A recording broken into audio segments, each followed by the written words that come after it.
Watch an older woman take the steps into a city bus. One hand on the rail, one foot up, a pause. Behind her, the line waits.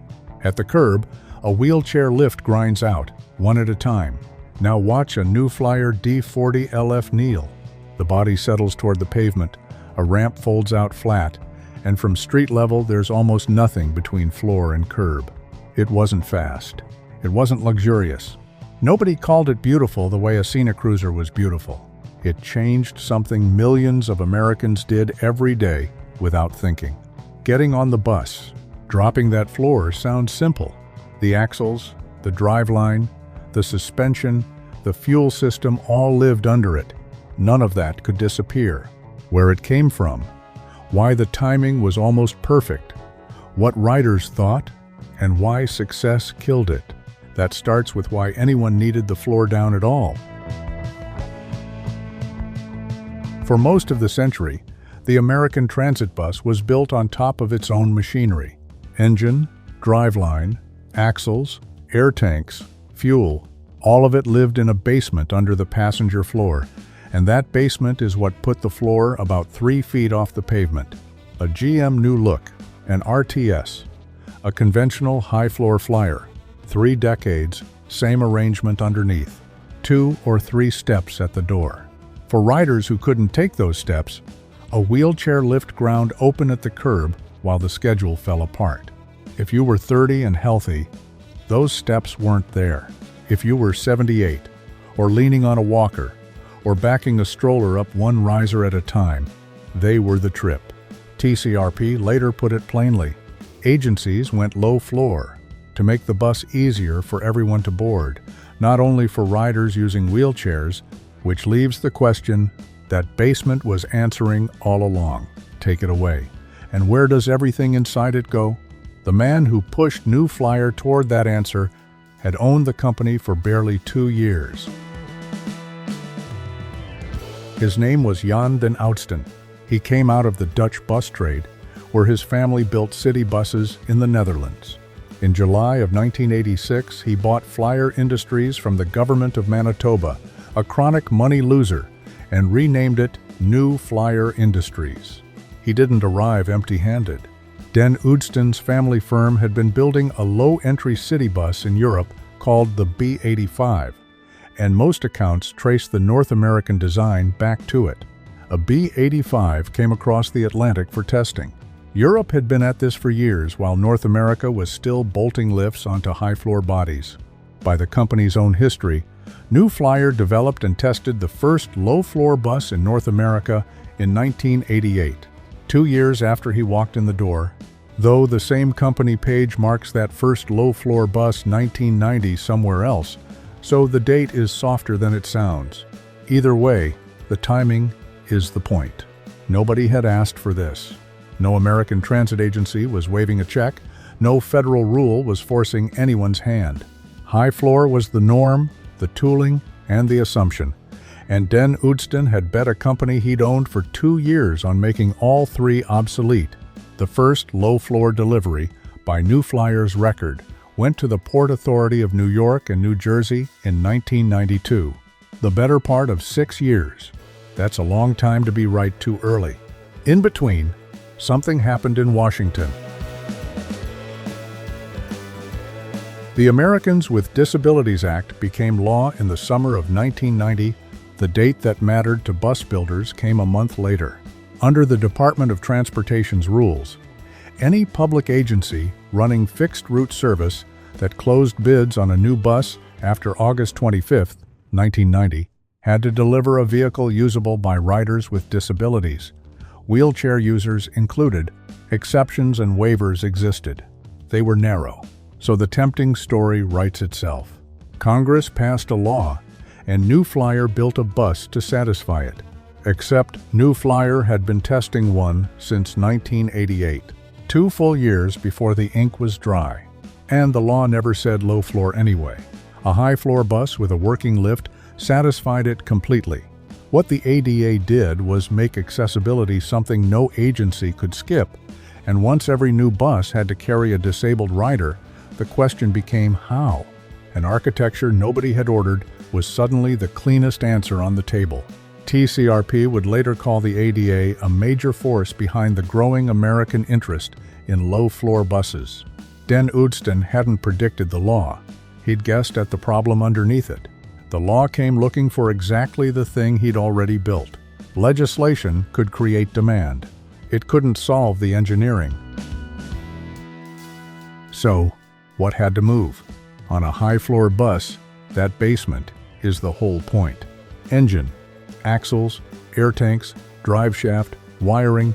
The designers had room to route it all where it made sense. Drop that floor toward curb height, and the room mostly goes away. Nothing under there gets smaller. It just needs somewhere else to be. Up front, New Flyer went after the axle itself, redesigning it so the floor could sit between the wheels instead of on top of them. The wheel wells pushed up into the cabin. The suspension got repacked around them. A transit bus runs its brakes, its doors, and its suspension on compressed air, and all of that plumbing had to thread through whatever was left. The payoff is the part you can see from the curb. Kneel the bus and both front air springs exhaust, dropping the nose 3 to 4 inches. A ramp folds out through a wider front door. No lift, no hydraulics grinding through their cycle, no separate boarding ritual for one passenger while everyone else waits. A ramp cost less than a lift and had far less to go wrong. Now look toward the back. The engine and rear axle were never going to lie flat. They had to live under the passenger compartment somewhere, and the only place left was the rear. So the floor climbs. Up a set of steps, inside the bus, to a raised rear section. Only the front portion was step-free at all. Air conditioning, on plenty of orders, went to the roof. Because the roof was the one place with room left, the low floor didn't get rid of the complexity. It moved it. And when real riders finally climbed aboard, they loved one part of this bus and complained loudly about another. In the fall of 1994, MARTA in Atlanta bought 51 new Flyer D40L low-floor buses. The following February, MARTA staff rode those buses and surveyed every fifth passenger who boarded. 712 people filled out a card. Better than 3/4 of them rode MARTA every day. 84% said the low-floor bus was easier to board. 81% said it was easier to get off. About 2% said either one was harder. That last number is the one to sit with. On a question where people love to complain, 2% complained. Across the industry, the stopwatch agreed. TCRP found boarding times for ambulatory riders ran between 0.2 and 0.7 of a second faster on low-floor buses. That's the category, not a D40LF figure. And a fraction of a second sounds like nothing until you multiply it by every rider at every stop all day long.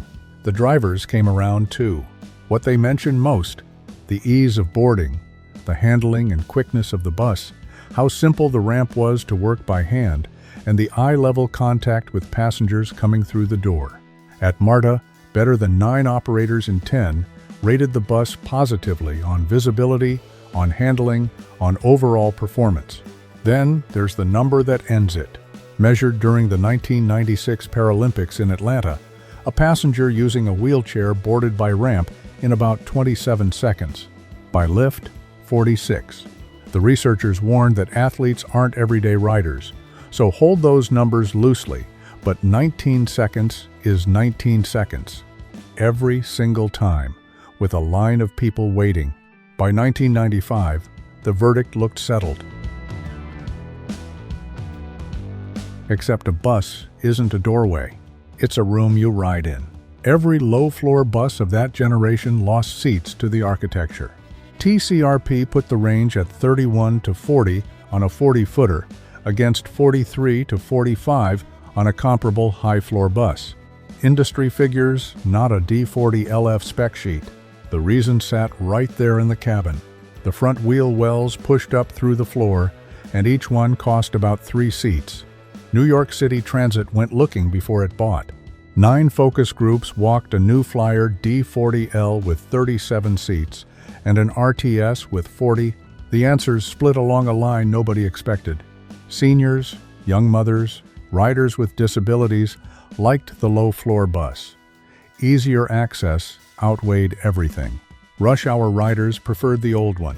Fewer seats, less room to stand, and they were the ones boarding at 6 with the aisle already full. Every group raised the steps to the back. The people who most needed to get on loved it. The people who most needed room once aboard weren't sold.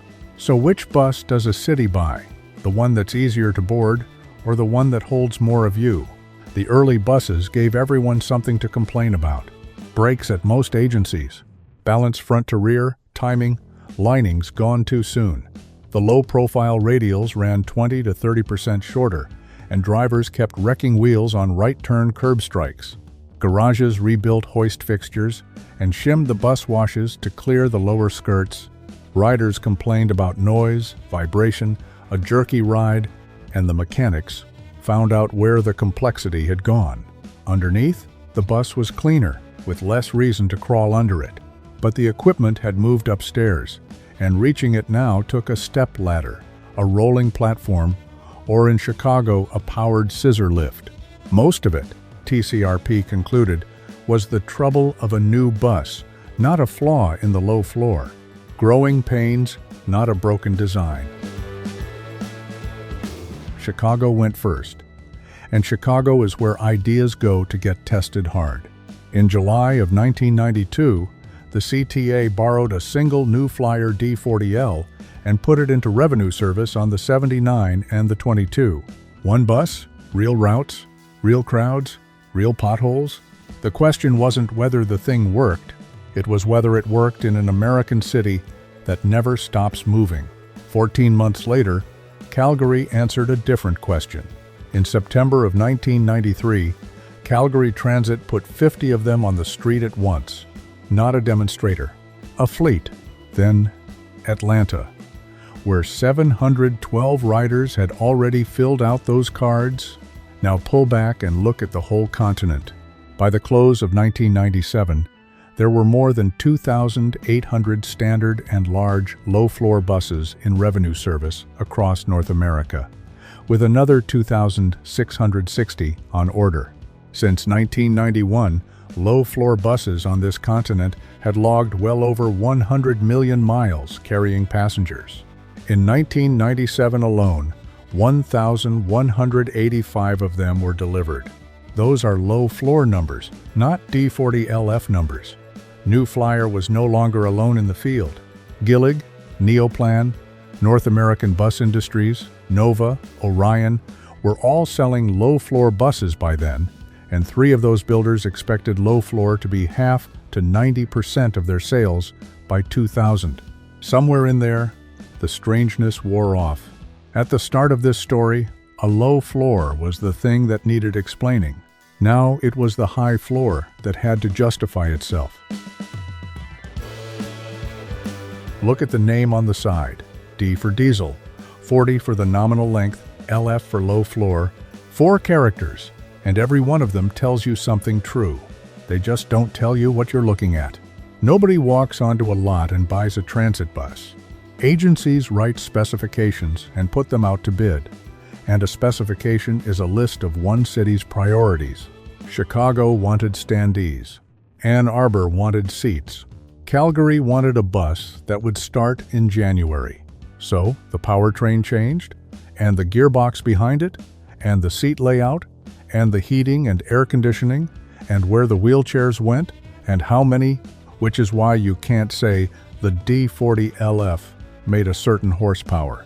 Some carried Detroit diesels, others Cummins. Some shifted through Allison, some through Voith or ZF.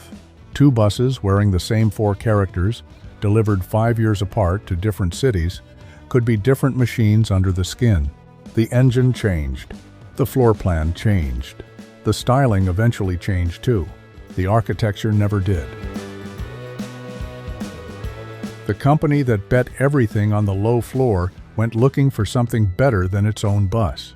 In 1999, New Flyer introduced the Invero, which the company called its first premium low-floor bus. Nobody was going backward. The question had already moved on from whether the floor should be low to how good a low-floor bus could get. By 2010, the answer had a name.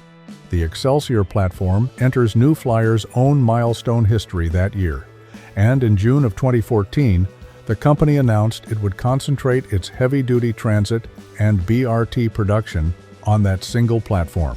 Read that ending carefully, because it isn't the one these stories usually have. The D40LF didn't lose to a rival. No competitor came along with a better idea and buried it. It was replaced by low-floor buses that did the same job better, built by the same company, in the same plants, for the same reason. That's not a defeat. That's what winning looks like when the argument is finally over. The bus became obsolete. The idea it was built to prove did not. Don't give this one bus more credit than it earned. It didn't invent modern transit, and it didn't pull off the low-floor revolution alone. What New Flyer did was develop and test the thing early in North America, before a federal accessibility rule made the market come looking. Then the D40L and D40LF generation showed up in the fleets, and the passenger studies that convinced everybody else. The rest of the industry followed, and the buses got better, and the original disappeared into its own success. So stand at a curb today and watch one pull in. It settles toward the pavement, the door opens, and people walk straight on. A few inches, that's all it ever was. The D40LF's real achievement was making those inches invisible. Which city do you remember riding one in, and which engine do you still recognize the second you hear it? Tell me below, and stick around. There are more of these coming.